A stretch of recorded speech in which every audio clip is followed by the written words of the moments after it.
datang di video kedua tentang fisika listrik. Ya.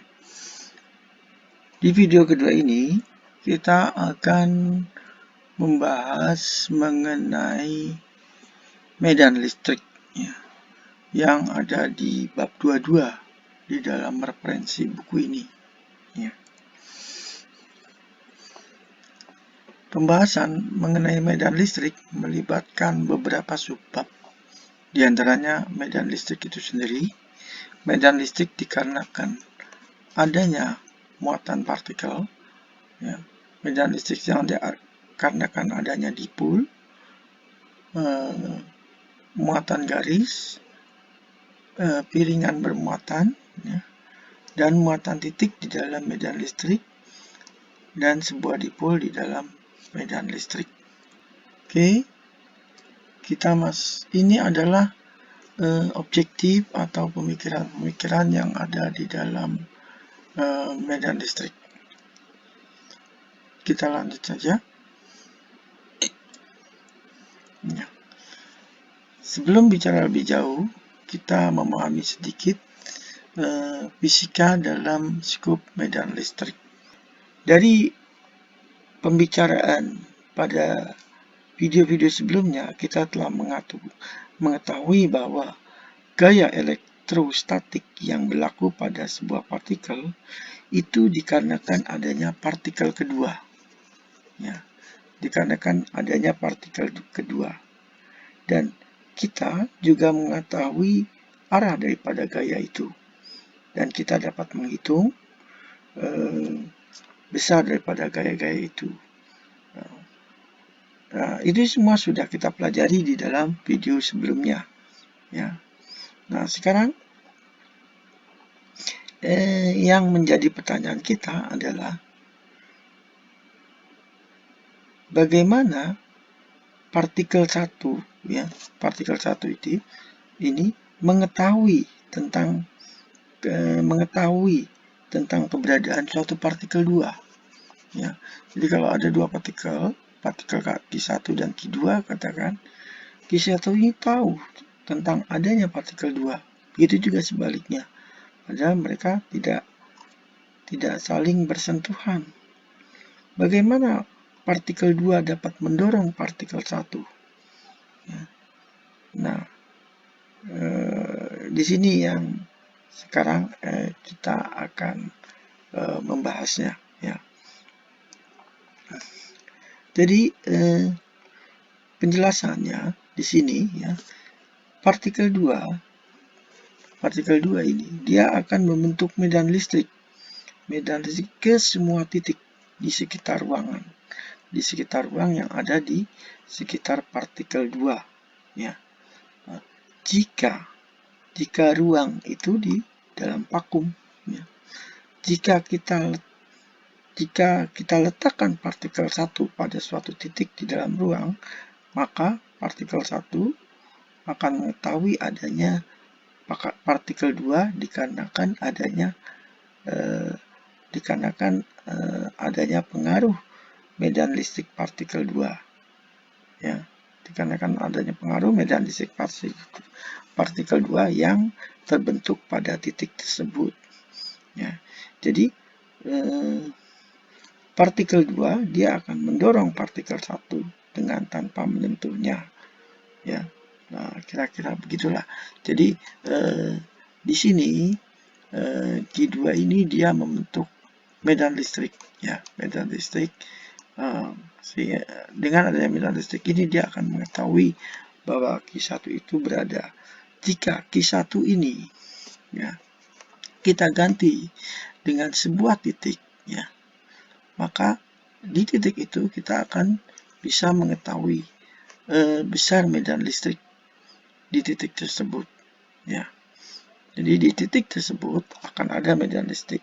Kalau titik tersebut kita tempatkan suatu muatan Q1, maka Q1 itu akan mengalami gaya dorong yang disebabkan oleh medan listrik Q2. Ya, jadi kira-kira begitu pemahaman fisik di dalam skup medan listrik ini. selanjutnya.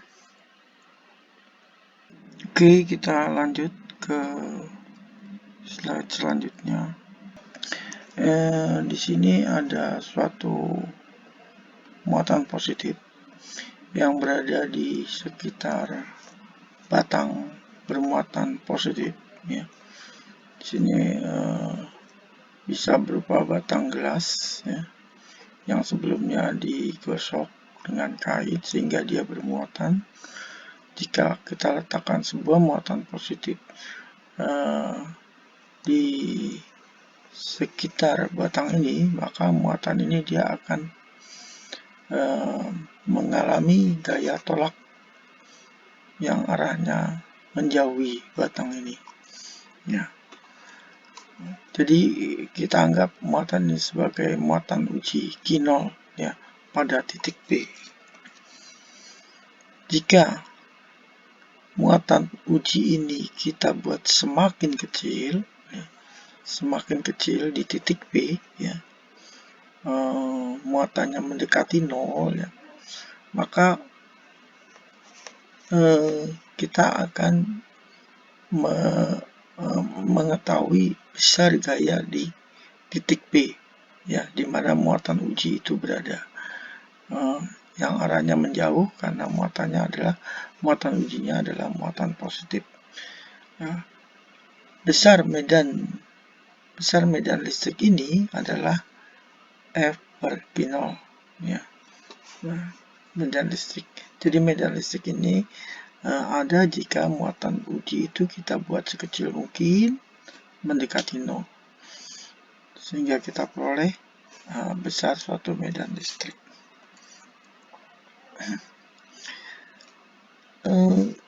Jika ada suatu bola di mana permukaannya itu bermuatan negatif merata, ya, merata, suatu muatan uji positif berada di sekitar bola tersebut, ya, maka muatan uji ini akan mendekati bola karena ini muatannya berbeda, maka muatan uji ini dia akan mendekati sferis ini, ya, bola yang bermuatan negatif ini, ya. Jika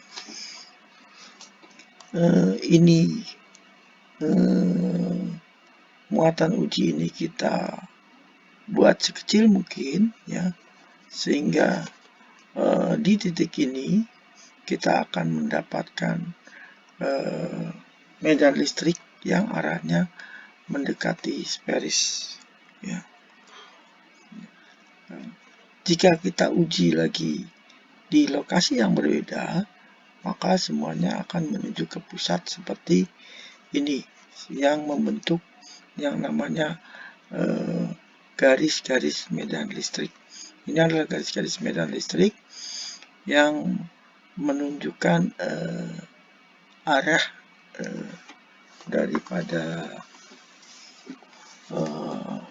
daripada suatu muatan uji jika berada di sekitar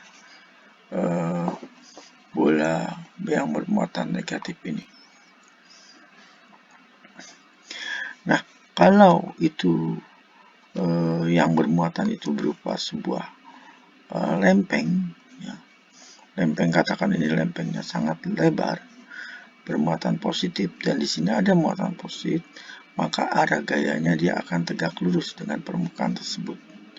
Jika kita buat muatan uji ini sekecil mungkin, ya, maka dia arah medan listriknya sama dengan arah gaya F, ya. Jika kita ganti di posisi yang berbeda, maka arahnya akan tegak lurus ke sana. Pada sisi yang berlawanan juga sama, dia akan menjauhi lempeng ini. Ini kalau kita lihat dari sisi samping, ya. Ini adalah namanya garis medan listrik. Kalau